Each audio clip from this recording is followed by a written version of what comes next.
लेकिन क्या दुनिया पूरी जो ये अलाइनमेंट हो रहा है फिर से विश्व युद्ध की तरफ बढ़ती हुई नजर आ रही है क्या? जो हालात हैं वो धीरे धीरे सही, क्या देखते हैं? लेकिन इस बीच एक बड़ी खबर, यूक्रेन के आर्मी चीफ ने 2022 को बताया है ऐतिहासिक।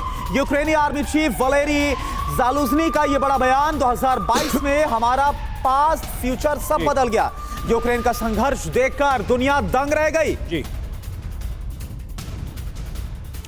तो यूक्रेनी आर्मी चीफ ने कहा कि 2022 में हमारा पास्ट और फ्यूचर बदल गया। 2023 में प्रेजेंट क्या होगा, इस पर पूरी विश्व की नजर होगी।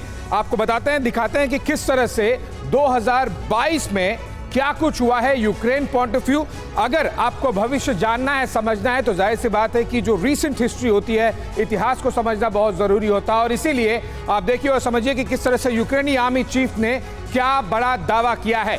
सबसे पहले 40% इलाकों में रूसी सेना को पछाड़ा है। ये यूक्रेनी आर्मी चीफ का बयान है, ये उनका दावा है। 40% इलाकों में रूसी सेना को पछाड़ा है। ये मानना थोड़ा सा मुश्किल है क्योंकि काफी बड़ा हिस्सा उनका खुद चला गया है। 40,000 वर्ग किलोमीटर का इलाका खाली कराया गया है। 1500 किलोमीटर की एक्टिव फ्रंट लाइन है, यानी कि एक तरह से एलओसी बना हुआ है रूस और यूक्रेन के बीच में। 17 यूरोपीय देशों में जवानों की ट्रेनिंग हो रही है। 2022 में 20,000 जवानों ने ऑलरेडी ट्रेनिंग ले ली है और 2023 में आंकड़ा तेजी से बढ़ रहा है। 6 लाख नागरिकों को जंगी इलाकों से इवैक्यूएट किया है इन्होंने। 1346 हेक्टेयर इलाके से उन्होंने माइंस निकाली है, वो माइंस जो कि रशियंस लगाकर गए थे।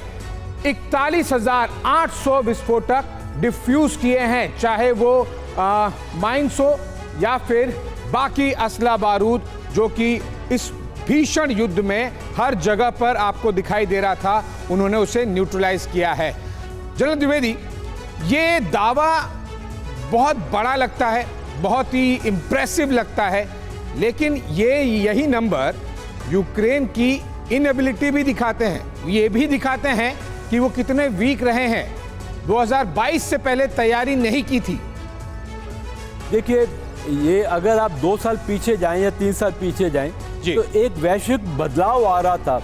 ये यूक्रेन युद्ध के साथ वो बदलाव की बहुत गति तीव्र हो गई है और 2-3 चीज़ें बहुत स्पष्ट हो गई हैं। एक तो ये वैश्विक बदलाव जो है ये 2 खेमों में बढ़ता, विश्व 2 खेमों में बढ़ता आ रहा है।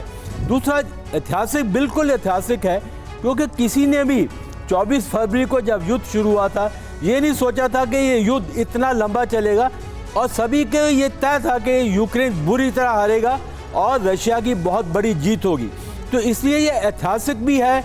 वे इसका जो असर है ये यूक्रेन और यूरोप में नहीं, ये पूरी दुनिया में हुआ है, क्योंकि इसके साथ बहुत ही द्विवेदी सर, अगर 2022 यूक्रेन के लिए ऐतिहासिक था तो 2023 में कुछ बड़ा यूक्रेन के लिए आप देख रहे हैं क्या?